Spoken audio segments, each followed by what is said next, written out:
Então, o assunto que a gente vai estar falando sobre ele um pouquinho por vez, porque é um pouquinho longo, se chama, o meu trabalho tem o título de Sexo, Ato de Religação.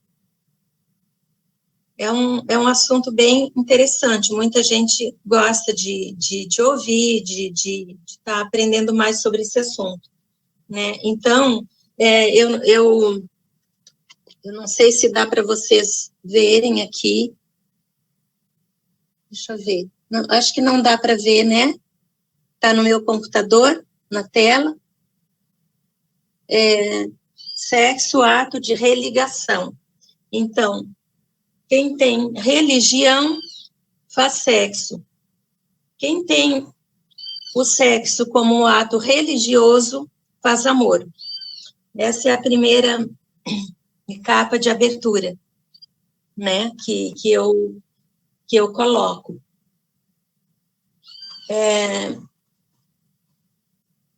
Então, esse é um estudo meio longo, que foi feito, e eu faço um workshop desse trabalho. Geralmente, ele leva uma tarde inteira, né, quando eu dou esse trabalho com intervalo e tudo. Mas aqui a gente vai fazer aos pouquinhos e, de repente, até pular alguma coisa, porque ele é meio longo. Então, nos estudos, disse que Maria, a mãe de Jesus, ela foi a segunda esposa de José, né? Acho que a maioria sabe disso, que José era viúvo de Débora. Débora foi a primeira esposa de José, e ela faleceu, e José já tinha alguns filhos com Débora, e ficou viúvo. Na tradição judaica, quando um homem fica viúvo, é costume eles arranjarem um casamento, um novo casamento para esse homem, para que ele não se torne um homem promíscuo. Então, eles arranjam um novo casamento para o homem que fica viúvo. E no caso de José, o pai de Jesus, arranjaram esse casamento com Maria, que era uma menina de 14 anos, né, logicamente pura, virgem, como a maioria das meninas naquela época, diferente da nossa hoje, né? Então, as meninas eram virgens nessa idade. Então, Maria casou com José, com 14 para 15 anos, segunda esposa de José, que já tinha, não me lembro se 5 filhos ou 7 filhos, ele já tinha com Débora. E Maria, então, nesses estudos, né, que são estudos provindos da Gnosis, e a Gnose saiu dos Vedas, né, a Gnose saiu dos Vedantas. Então, Maria, segundo esses estudos, engravidou de Jesus na primeira concepção, na primeira noite de núpcias com José, ou seja, ela era virgem e pura, como diz a tradição, né? E segundo esses estudos, ela não deixou de ser pura, por ter a primeira concepção com José, porque o sexo não é impuro. O ato sexual não é um ato impuro. Impuro é o que a gente faz dele, é o que ele se tornou para as pessoas, né, na sua grande maioria, um ato sujo e pecaminoso, mas o próprio sexo, o ato puro, se chama um ato de religação. Sexo, ato de religação, porque ele sendo puro, entre o casal, praticado como um ato sagrado e religioso, ele é um ato que vai nos ajudar a elevar, né? Diferente de um ato praticado com promiscuidade, cheios de fantasias de baixa vibração, Aí, claro que não vai ser um ato sagrado, praticado dessa forma. Então, é dito que Maria engravidou do próprio Jesus, no primeiro ato com José, né, na primeira concepção de José, com José. Então, houve essa confusão nas religiões, o catolicismo mesmo, que modificaram muito a Bíblia, colocaram ao seu bel prazer aquilo que convinha para eles. Então, em hebraico, a palavra virgem e jovem muda apenas uma letra, né, em hebraico. Apenas uma letra muda de jovem para virgem, e houve essa troca, em vez de jovem Maria, colocaram Virgem Maria. Daí ficou que Maria era virgem, engravidou de Jesus sendo virgem, né, foi pronunciado que ela teria aquele menino, e ela foi colocado em seu ventre de forma pelo Espírito Santo. Pode ser também, para quem acredita assim, também pode ser, porque isso não é milagre. Para Deus não existe milagre, milagre é para nós, né? Para quem acredita, pode ser, tudo bem. Mas a gente diz que houve essa troca, né? Essa confusão por causa de uma única letra. Em vez de jovem Maria, ficou Virgem Maria. A igreja valeu-se disso, como a igreja sempre colocou a mulher como a pecadora, a mulher como a tentação, que tira o homem do sério, que leva o homem para o pecado. A igreja sempre colocou a mulher como o pecado, como a tentação. Então, ela se valeu disso e aproveitou dessa troca de letra, colocando errado, para a mulher ficar sempre sendo mesmo a tentação, né, que degrada o homem. E não é verdade. A mulher não é a tentação. Tanto que eu não sei se alguém de vocês leu Cartas de Cristo. Eu li recentemente, e lá foi colocado assim, dito que foi pelo próprio Jesus, né, escrito essas Cartas de Cristo. Não sei se foi ou não, mas foi colocado uma coisa muito interessante, que eu gosto de usar aqui. Ele usou como exemplo o seguinte, talvez vocês todos conheçam os eunucos, né? Eunuco é aquele homem que foi castrado, eles castram para que ele não tenha desejos por mulher, para que não vá atrás de mulher, então ele se torna um homem que foi tirado o elemento do desejo dele.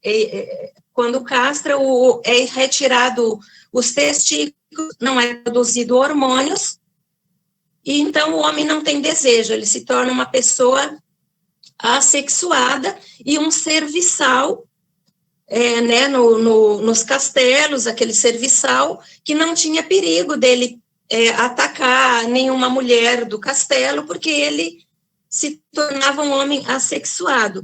Então, na frente desse homem poderia ser colocada uma mulher nua, dançando para ele qualquer coisa, fazendo qualquer coisa, que esse homem não vai ter desejo por uma mulher.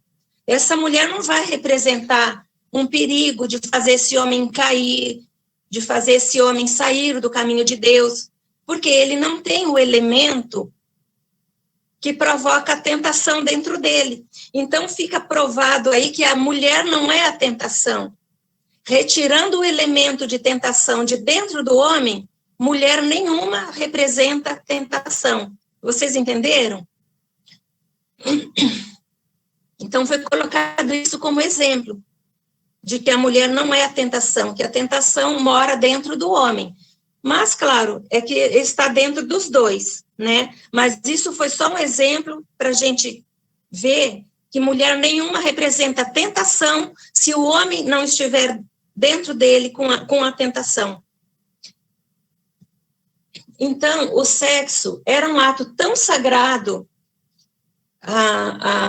após as bodas, né, de casamento, que o casal, para a iniciação sexual, eles eram dirigidos para um templo especial. O sexo do casal na noite de núpcias e por um tempo após o casamento não era praticado em qualquer casa, na casa deles, em qualquer lugar. Após o casamento, eles viajavam, iam para um determinado templo, onde eles iam ter a iniciação sexual de forma sagrada, como um ato verdadeiramente sagrado de religação com o alto, com a fonte divina, de tão sagrado que é este ato.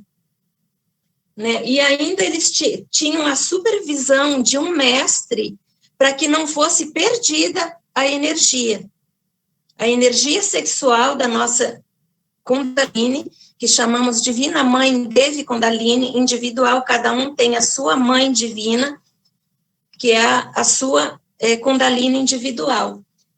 Então, eles ainda tinham um mestre que ensinava, que dizia, que falava sobre a importância dessa energia de não ser perdida, de não ser jogada fora, apenas para o prazer físico, para o prazer do corpo físico, do desejo. Né? Então, disso ficou conhecida a viagem de núpcias, a lua de mel, porque o casal casava e viajava para um templo, para ter a iniciação sexual de forma sagrada e pura, de forma que fosse não só uma comunhão física do casal, mas uma comunhão com a fonte divina, uma religação, né, de tão sagrado que era.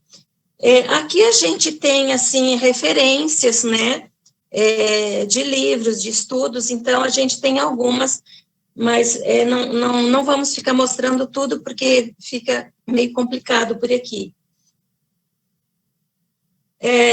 Inclusive, nesses estudos, também dizem que naquele tempo que Jesus teve sumido, dos 12 aos 30 anos, que não sabem quase nada de Jesus, o próprio Jesus, ele estava em templos, fazendo estudos e guardando a sua energia, toda a sua energia sexual, a energia Kundalini, que ele ia precisar mais tarde na grande obra que ele teve, que foi o próprio Calvário, que ele passou como exemplo para a humanidade, né? Então inclusive dizem que ele foi para a Índia, lá em Rishikesh, aos pés das montanhas do Himalaia, tem a caverna de Jesus, que é tida lá como a caverna que Jesus meditava quando ele esteve nesse período na Índia. Eu estive lá ano passado, nessa caverna, quando estive na Índia, e realmente ela é uma caverna assim, que tem uma energia muito grande, muito poderosa.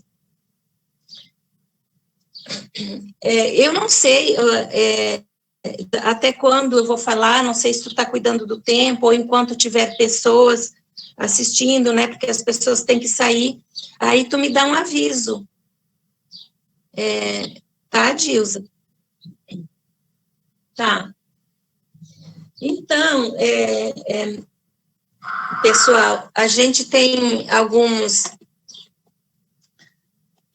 slides que eu não sei se vai ser possível mostrar. Aqui a gente tem uma cruz, é que eu mesma não vejo, quando eu viro para mostrar, eu mesma não enxergo, né? Temos uma cruz,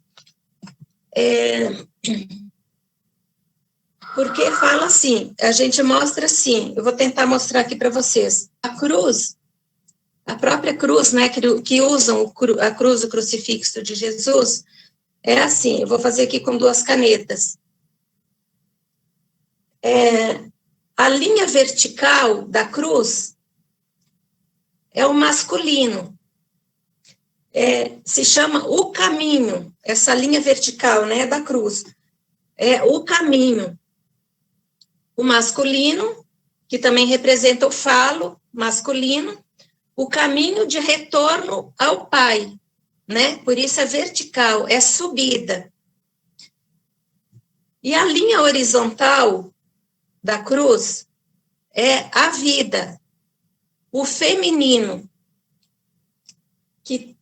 Então, ela é mecânica. A vida aqui é mecânica, tem início e tem fim. E o vertical, então, é o caminho, o horizontal, a vida, o caminho e a vida. Então, o símbolo da cruz é um símbolo bastante sagrado, porque ele também representa a energia sexual, o caminho e a vida, o masculino e o feminino unidos. E é muito interessante essa união da cruz do masculino e feminino. Ela continua, vocês vão ir vendo adiante. Os magos brancos têm como símbolo sagrado, os magos brancos do bem, né, inclusive os gnósticos, eles têm como símbolo sagrado a Santa Cruz, por este símbolo sexual sagrado, do ato sagrado de religação com a fonte divina. Então, eles usam este símbolo, a inserção do falo, o vertical, com o útero na forma sagrada. O útero que cria, que gera a vida, né, o útero sagrado. Sagrado, masculino, feminino, unidos. Então, a cruz tem o poder de criar, assim como a energia sexual tem o poder de criar não só outras vidas, porque a energia sexual cria tudo, né? Ela é uma energia poderosa, tudo a gente cria a partir dela. Então, cruz, se fala cruz, cruzar, até para os animais, cruzam-se os animais para gerar outra vida. Então, existe a cruza, de cruz. Até entre os animais, para gerar outra vida é necessário cruzar.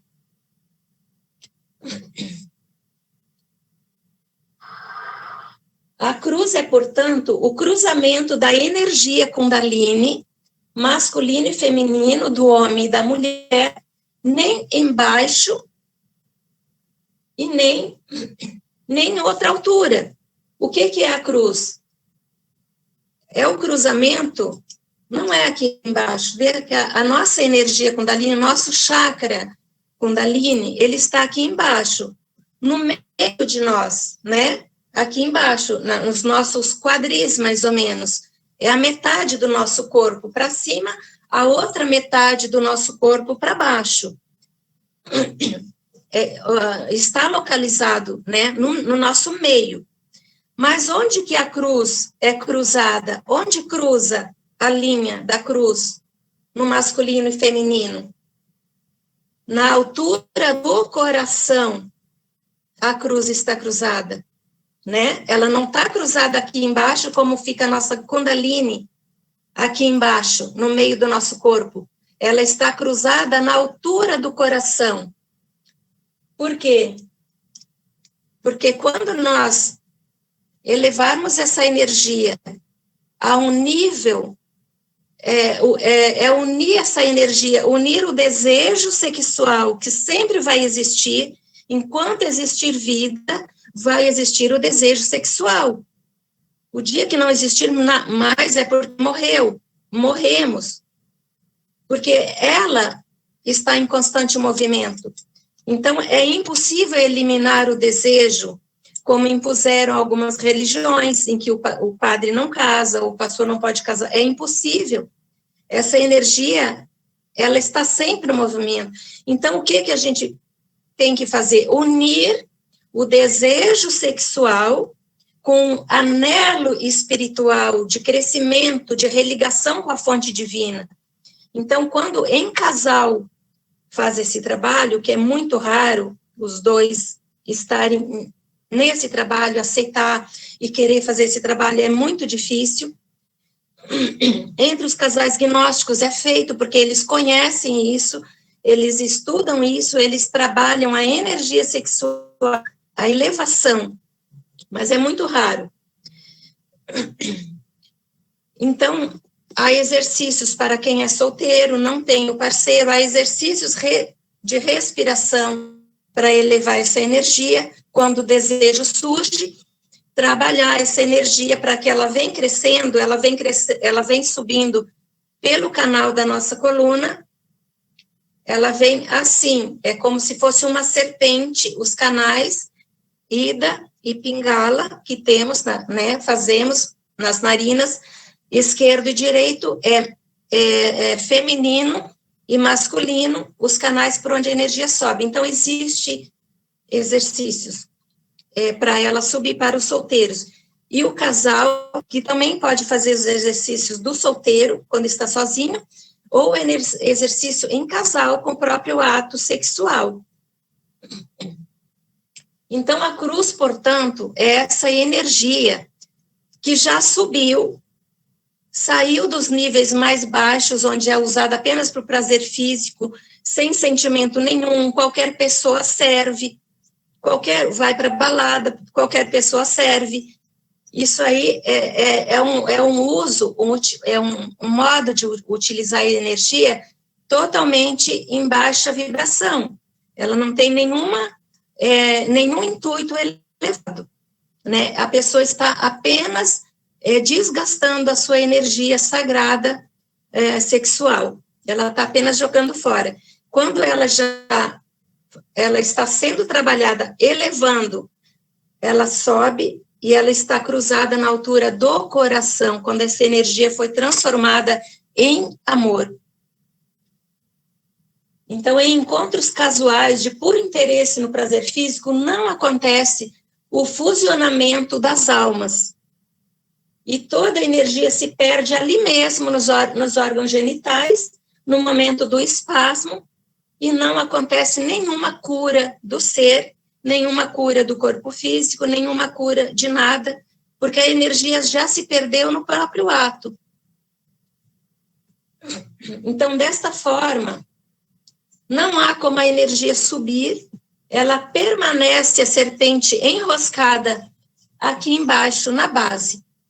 Não há como ela subir, porque já foi gasta ali mesmo para um prazer casual, momentâneo, sem nenhum intuito mais elevado, né? Então, é a energia sexual ou o desejo sexual unido ao anelo espiritual, já transformados em amor puro, quando ele se encontra aqui cruzado na altura do coração. Isso é a cruz, por isso que ela é cruzada na altura do coração, nem embaixo, nem no meio, mas na altura do coração, masculino, feminino, o caminho e a vida, trabalhando para o nosso crescimento espiritual. A energia sexual nos torna anjos ou demônios, dependendo de como a utilizamos. Até tem uma música que eu gosto muito de um grupo, não lembro o nome do grupo agora, que ela tem uma frase, cure seu fogo e tudo se transforma em amor. É muito linda essa música. Ou seja, cure seu fogo, o seu fogo Kundalini, né? Sua energia sexual e tudo se transforma em amor. É isso, a energia elevada ao nível do amor. O desejo transformado, unido ao anelo espiritual e transformado em amor.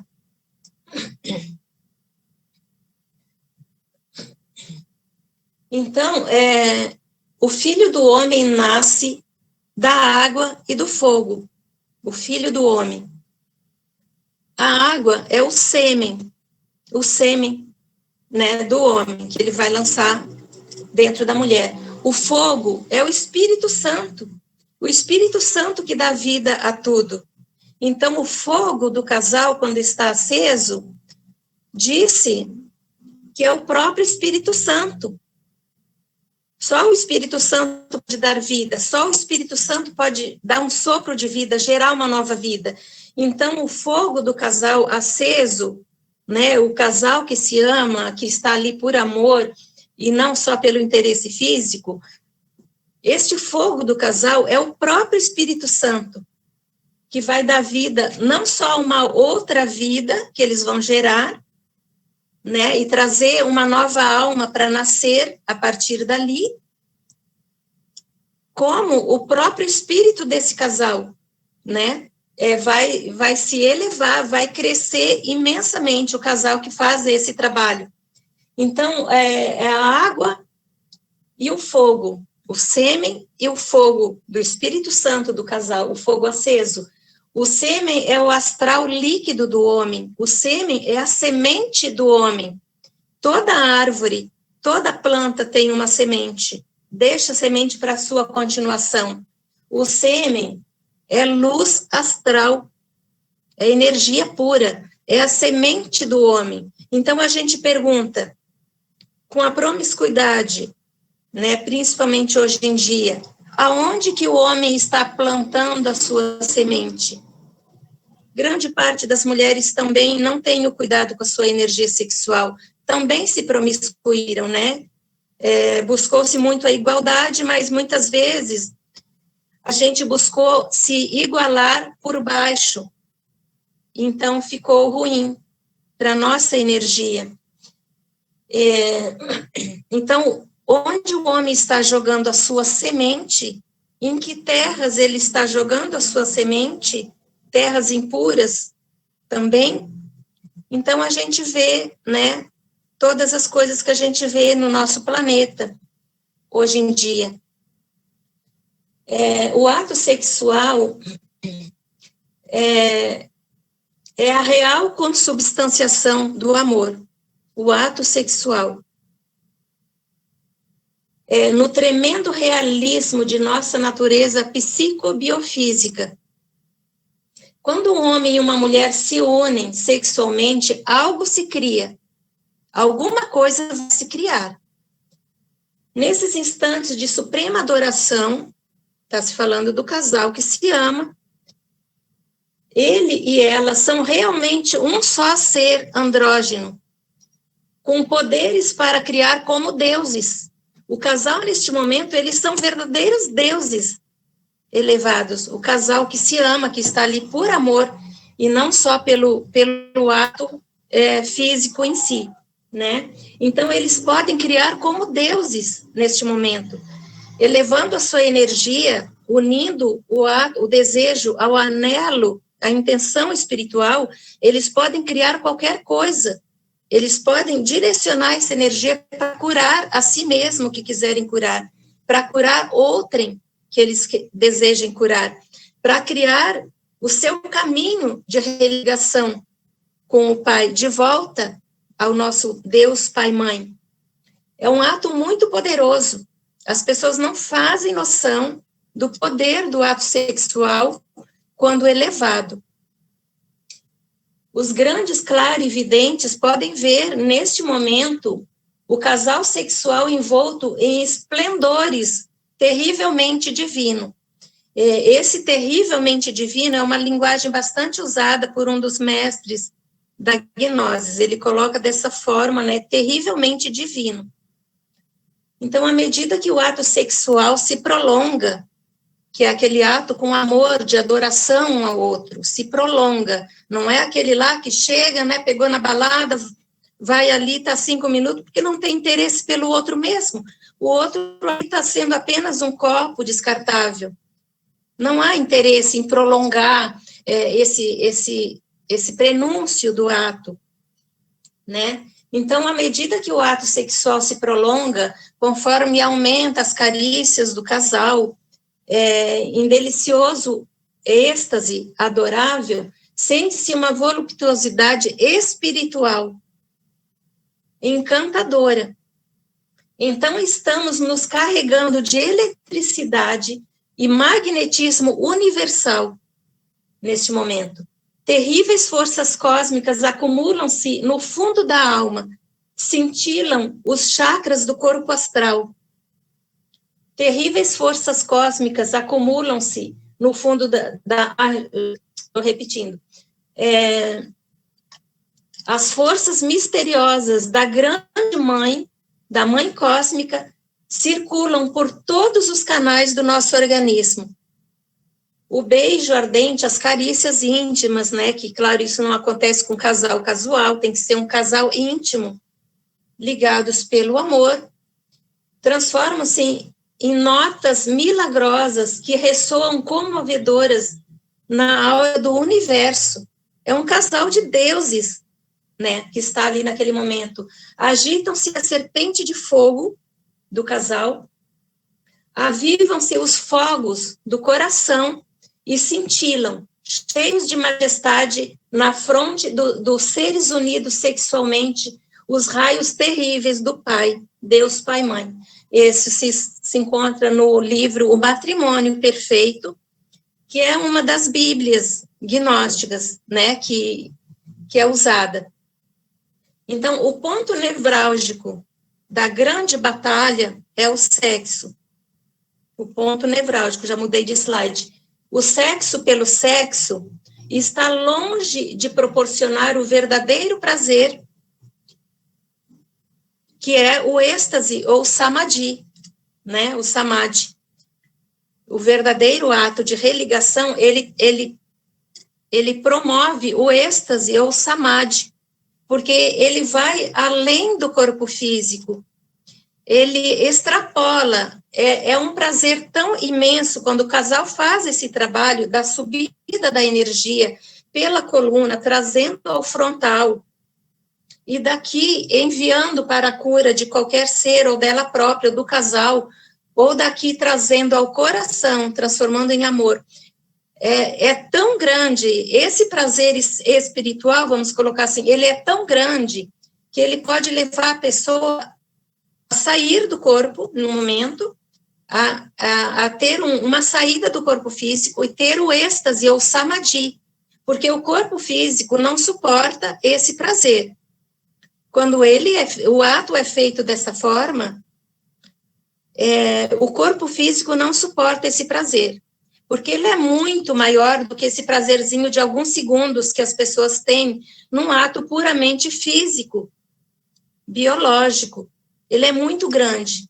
Então, o corpo muitas vezes não suporta e ele transcende ao espírito. Muitas vezes ele faz a pessoa sair do próprio corpo físico no momento que ela está trabalhando com o parceiro e ter o samadhi. Porque o sexo ele deve envolver todo o nosso ser, não só o corpo.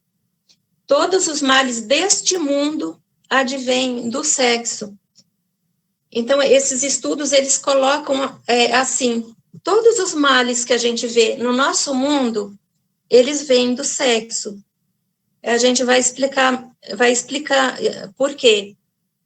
Na Bíblia, existe o verbo conhecer, na Bíblia, né, que nós conhecemos, em várias passagens, o verbo conhecer, ele está no sentido sexual. Ele está, por exemplo, para o homem, conheça a tua mulher. Conhecer no sentido íntimo. Não está escrito que o homem, por ser o macho, por ser o reprodutor, não está escrito que ele deve sair e pegar todas as fêmeas. Está escrito, conheça a tua mulher. E não é por acaso que os homens tinham a sua mulher prometida e os homens não promíscuos esperavam a sua prometida, como José, quando ficou viúvo de Débora, arranjaram um novo casamento com ele, para ele, com Maria, e ele aguardou o casamento com Maria. Então, o homem se guardava para a sua prometida, ele não se promiscuía. Então, o verbo conhecer na Bíblia está no sentido íntimo do casal, se conhecer. E conhecendo intimamente, eles vão estar conhecendo a própria alma um do outro, e não só o corpo físico. Outra coisa que também está, que todos conhecem na Bíblia, é o não adulterarás, também no sentido do casal. Não adulterarás, né? Não adulterar aquilo que é puro, não trair aquele compromisso que a gente assumiu, não só com o outro, mas primeiramente com a gente mesmo. Então, tem várias passagens do quanto é sagrado uma união. O próprio Jesus, a única festa de que ele participou foi uma boda de casamento, onde ele transformou água em vinho, porque havia acabado. Né? É tão sagrado que foi a única festa que o próprio Jesus participou e transformou a água em vinho. Nós somos seres lunares, né? Não somos seres solares, iluminados. A lua sempre tem uma parte escura. Então, somos seres lunares ainda, que precisamos fazer o trabalho de nos iluminar. Os seres lunares, de seres lunares a solares, nós temos que ir. Temos que nos transformar em luz, nos purificar. Por meio do fogo sagrado, do fogo curado, a gente pode se transformar, curando o nosso fogo, como falamos antes. Transformados em luz. Sexo tem a ver com comportamento, né? Os compulsivos sexuais são grandes carentes afetivos. Tem baixa afetividade, não se ama e não ama ninguém. Ele está numa busca, numa confusão, alguma coisa que falta para ele, num vazio. E quando chega no consciente, ele não sabe o que é. Então, ele fica na busca, na promiscuidade, buscando aqui, buscando em todas as mulheres ou em todos os homens, mas, na verdade, essa pessoa precisa de uma luz, de uma cura. E ela faz uma confusão, ela não sabe o que é, e ela busca a promiscuidade. Por isso que o sexo vira um vício, como qualquer outro, porque a pessoa busca, e jamais vai preencher. O sexo puramente físico, onde usam qualquer pessoa que aparece como um copo descartável, ele jamais vai preencher a pessoa, porque esse vazio é de alma, é o vazio de luz, e ela faz esta confusão e busca no vício do sexo. Então, essa pessoa é uma pessoa extremamente carente, né? Não tem amor próprio, não se valoriza. É uma pessoa digna de compaixão, na verdade. O uso da atividade sexual é para alcançar algo espiritual, algo que vai preencher realmente. Fazer amor é o eufemismo para se transformar sexo em amor, né? Por isso que a gente usa fazer amor. Fazer amor realmente é esse ato de religação com o nosso eu divino, com o nosso eu de amor, com o Deusinho que existe em nós. Isso seria o fazer amor. É um eufemismo para enfeitar o sexo que é utilizado. A depressão, gente, tem algo ligado à depressão, enormemente ligado ao sexo não utilizado com amor, não utilizado com um fim maior, que é de nos religar ao nosso pai e mãe. A depressão é um convite para que você se conheça. É libido movida para dentro de si mesmo. Então, quando a pessoa está, digamos, num caminho errado, que disse que não existe certo e errado, tudo é aprendizagem para aquela alma. É aprendizagem no sentido de que vai chegar um momento que ela vai cansar disso. Ela vai perceber que não preenche esse vazio, essa busca que ela está fazendo. Então, é aprendizagem nesse sentido. Vai chegar um momento que ela vai perceber que não preenche. E ela vai começar a buscar o que falta, o que ela tem que mudar. Então, quando a pessoa está nessa busca errada, na promiscuidade, qualquer pessoa serve, né? Ou seja, todo mundo é descartável, não existe uma alma naquele corpo, é só um objeto para ela utilizar para ela própria. Quando ela cansar disso, ou seja, não é nem bem ela que cansa. Quando a energia sexual dela, a divina mãe Devi Kundalini individual, que é essa serpente Kundalini, que é, né, de cada um, o que ela vai fazer? Ela vai se recolher, porque ela está cansada de ser mal utilizada. essa energia pura e sagrada está sendo mal utilizada, está sendo contaminada. A semente do homem e a energia dessa mulher está sendo mal utilizada, né? Sem uma intenção de religação com algo divino, de preenchimento do vazio interior, sem nenhuma ligação com isso. Essa energia da pessoa vai se recolher, ela vai entrar para dentro de si mesma. É quando a pessoa entra em depressão. E o motivo, gente, nem sempre é o sexo mal utilizado. Às vezes a pessoa está no vício da bebida, às vezes ela está num outro vício que não consegue sair, então ela está tolhendo a energia divina dela. Quando essa energia cansar de ser mal utilizada, ela se recolhe. É quando a pessoa entra em depressão. Aí a pessoa está em depressão, não tem libido, a libido some. Primeira coisa que some é a libido, uma pessoa com depressão. Ela procura um médico, o médico pergunta sobre a libido, como que está? Aí a pessoa responde, como que eu vou ter libido, doutor, se eu estou com essa depressão? Eu não tenho libido nenhuma por causa dessa depressão. E, gente, é totalmente o contrário. Ela não está sem libido porque está com depressão.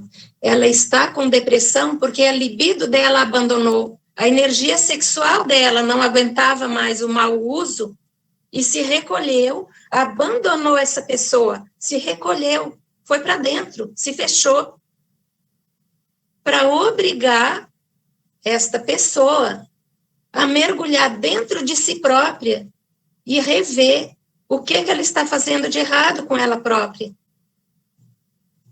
Então, ela vai ter que fazer um mergulho dentro de si mesma, rever o uso que ela está fazendo da própria vida, dessa energia divina e pura. É isso que acontece. Então, é o inverso. Ela está com depressão porque a libido dela se recolheu. A libido, né, no caso, a energia Kundalini. Essa é a causa verdadeira da depressão. Tanto é que quando a pessoa se trata e volta a melhorar a libido, volta. A energia dela volta ativa, porque é impossível ela ficar inativa para sempre. Ela está sempre em movimento, mas ela quer ser bem utilizada. Mas aí o que acontece? Infelizmente, a pessoa, quando entra em depressão, ela não mergulha para dentro de si, ela não vai buscar nela própria, ela não consegue se analisar, ela não consegue ligar os atos que ela vinha fazendo, né? Seja o vício no sexo mal utilizado, seja o vício na bebida, seja o vício, a corrupção, qualquer coisa que ela esteja fazendo contra as leis divinas, que na verdade são leis que estão dentro da gente próprio, né? Então, a pessoa ali perguntou como a gente direcionar essa energia para ela subir. Nós vamos chegar lá. É por isso que vocês que puderem acompanhar todos os dias um pouquinho, hoje eu vou falar até a Dilsa dar um sinal, tá? Mas se vocês forem acompanhando, gente, a gente vai chegando a todos esses pontos que vocês vão querer saber, tá? Desse trabalho com a energia sexual.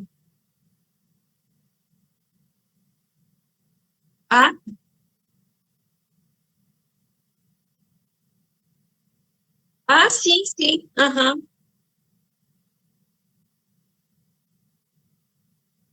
sim, sim, que bom, Disa. Tá, tu me avisa quando for às 8 horas, porque eu não consigo, eu não sei nem para onde eu olho, porque eu não estou vendo nenhuma pessoa diretamente, tá aqui a foto do teu, né, Dilsa? E eu nem sei para onde eu estou olhando. Então, a depressão, para vocês notem bem isso, fiquem bem inteirados, porque todo mundo conhece alguém que está em depressão, né? Todo mundo conhece. Hoje em dia, é a doença do século. E notem bem, a promiscuidade também é o vício do sexo. onde as pessoas são descartáveis, é o prazer físico momentâneo que interessa, né? Não interessa nem saber o nome daquela pessoa que acabou de conhecer. Então, é o vício do século, né? Então, o depressivo está com medo de olhar para dentro de si mesmo. Aí, em vez dele olhar para dentro de si, ele procura um médico, vai ao psiquiatra, vai ao psicólogo, é fora. Tudo isso é fora da gente, não é dentro. Aí, o que o psiquiatra faz? Receita remédio para dopar essa pessoa. O que acontece? A pessoa fica dopada e não procura a verdadeira causa. Ela usa remédio, o remédio vem de fora para dentro e não trata a verdadeira causa. Ela não tem coragem de olhar para dentro de si própria. Então, toma remédio, toma antidepressivo, tudo para fugir de si mesma. Claro, gente, que isso tudo é inconsciente.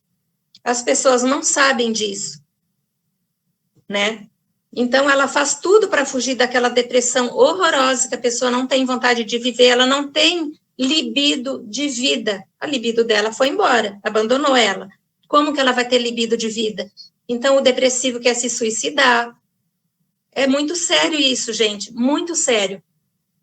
A depressão é um processo de autoerotização. Auto por quê? Todo o erotismo dela se recolheu, que é a libido, como eu estou falando até agora, né? É um amor que não é vivido externamente, se recolheu, e é a autopiedade. Nasce a autopiedade por ela estar com depressão, sem vontade de viver, quer morrer. Então, nasce uma autopiedade. Mas tudo que ela deveria fazer era buscar a causa verdadeira disso, para quando ela se curar, quando ela melhorar, que voltar essa energia de vida, ela saber utilizar, não voltar à promiscuidade, não voltar ao vício do álcool, ao vício de qualquer droga, a uma má conduta, né? A pessoa deve se reorganizar, porque isso está fazendo mal à sua alma, que não quer mais isso. A alma da pessoa está dizendo, olha, chega, nós temos que buscar agora o caminho, aquele caminho vertical, né? Uma nota da alma dela. A atração é entre dois espíritos, duas almas, e não entre dois corpos. Tudo que temos de bom há uma parte na sombra.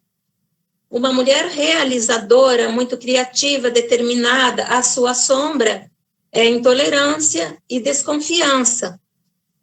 São exemplos, né? É o trator que passa por cima de todos e vê os outros como incompetentes. Aquela pessoa que é muito ativa, que é tudo para ontem, tudo para a semana passada, ela não tolera uma pessoa que tem um outro, que é mais devagar, uma pessoa que tem um outro tempo para fazer as suas coisas, né? Essa mulher, dessa forma, terá atração por um homem sereno, pacífico, né? E até fervoroso, religioso, porque é o lado oposto dela. Ela vai ter atração por uma pessoa assim, ou vice-versa.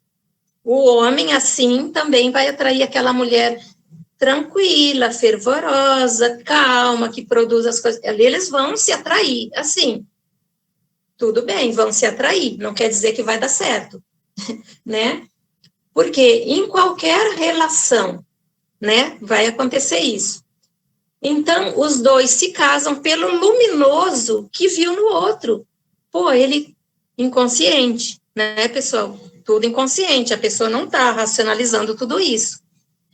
Mas vão se casar por aquele luminoso que viu no outro. Pô, o outro é calmo, é tranquilo, tudo que eu não sou. Tudo isso a nível inconsciente.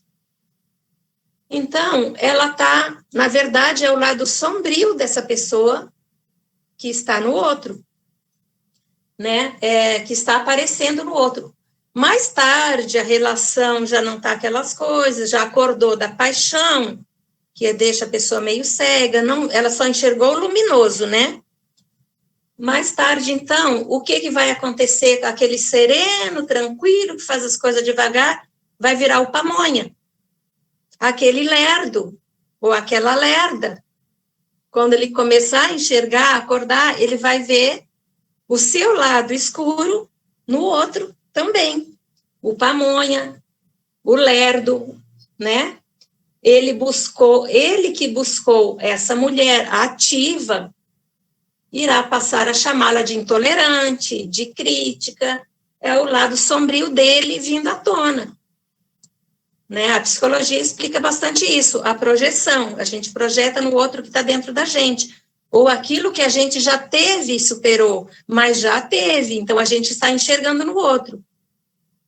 É necessário o encontro das sombras, mas manter a atração da luz que existe nos dois, né? A sombra todos nós temos ainda. Se a gente não tivesse sombras ainda, gente, nós já éramos devas, não estaríamos aqui na série humana, né? Ainda temos sombra. Então, é importante... Tá. Eu vou acabar esse slide, tá? E vou marcar onde que a gente acabou. Então, é necessário o encontro das sombras, mas manter o luminoso um do outro, né? Não sabemos encerrar ciclos. Se você não fechar um ciclo, se repetirão somente as sombras. São nossas escuridões que temos que curar, para não atrair mais sombras no outro também. Ao invés de ficar trocando de parceiro eternamente, a gente vendo os defeitos dele, que são nossas sombras, vamos trocar de parceiro. Nem fechou aquele ciclo, a pessoa já está com outro parceiro. Gente, é só mais sombras que a gente vai estar atraindo. Se não se aprender o amor pessoal, o amor com o outro é uma ilusão. Porque nós temos que curar as nossas sombras.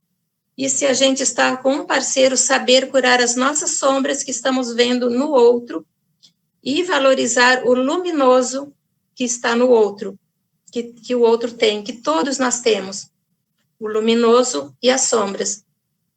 Então, é muito interessante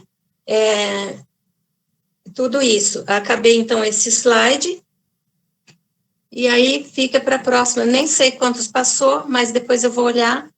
Tá, Dilza? Então, por hoje é isso. E vocês que quiserem, então, continuar acompanhando nos outros dias, tá bom? Gratidão. Se alguém tiver alguma pergunta, alguém fez uma pergunta aí para você, como é que faz para subir, para elevar? Então, sim.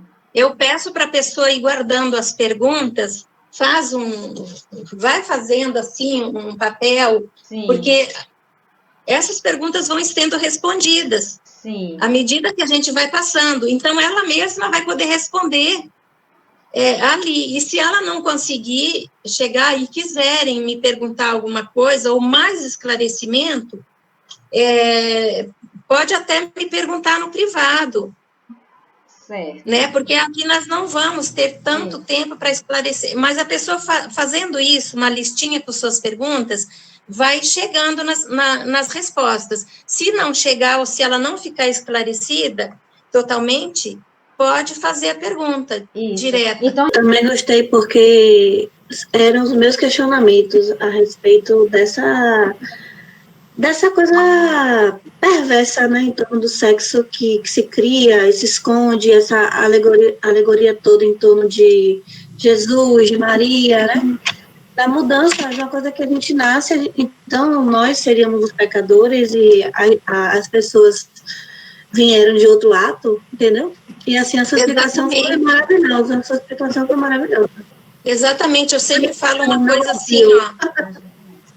Eu sempre falo assim, ó, Deus criou o sexo. Para nós aqui, pelo menos no nosso universo, é dual, tudo é dual. Então, Deus criou o sexo para que a gente se reproduzisse. E disse, crescei e multiplicai-vos. Não tem outra forma da gente se multiplicar. Até hoje não se descobriu, né?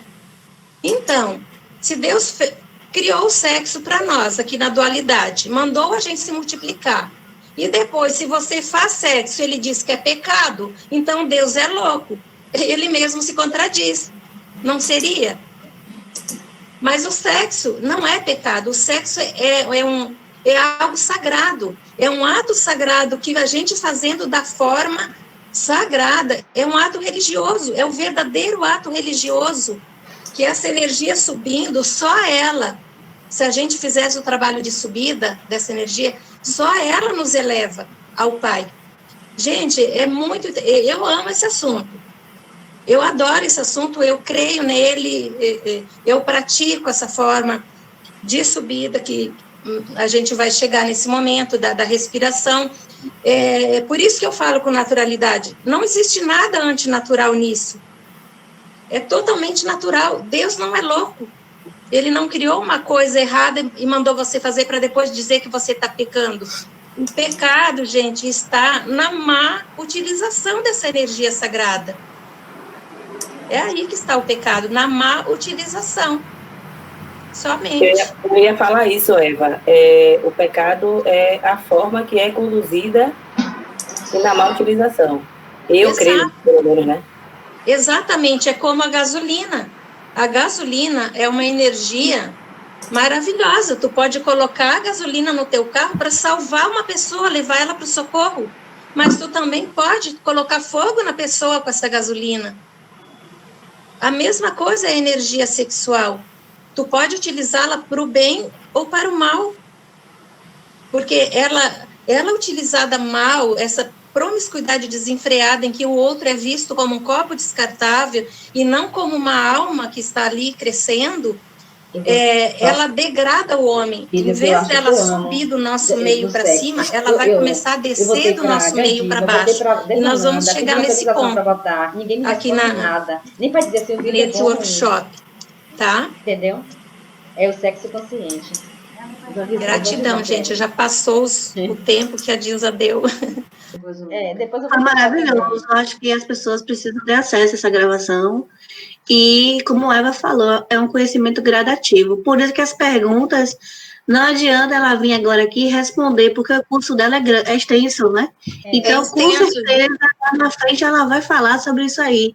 Então, não adianta ela vir falar agora, porque ela vai estar pulando etapas até chegar lá. Vai estar pulando e a pessoa pode até nem entender. São 50 slides, sabe? Quando eu dou um workshop a tarde inteira. Normalmente começo 14 horas, vai até às 18, até às 19, e eu saio tarde, porque as pessoas ficam no final querendo mais perguntas. Tem intervalo, lógico, para lanchinho e tudo, porque senão não dá. Então, imagina, aqui a gente vai ter que fazer bem divididinho. É muito bonito, mas para o final fala sobre alma gêmea, que há quem acredite, há quem não acredite, mas eu acredito, e então tem tudo isso. Eu achei minha alma gêmea. A chama gêmea, é muito bonito, eu amo esse trabalho de paixão. Imagina, que legal. Então, gente, Hare Krishna, Haribo, Hare Krishna.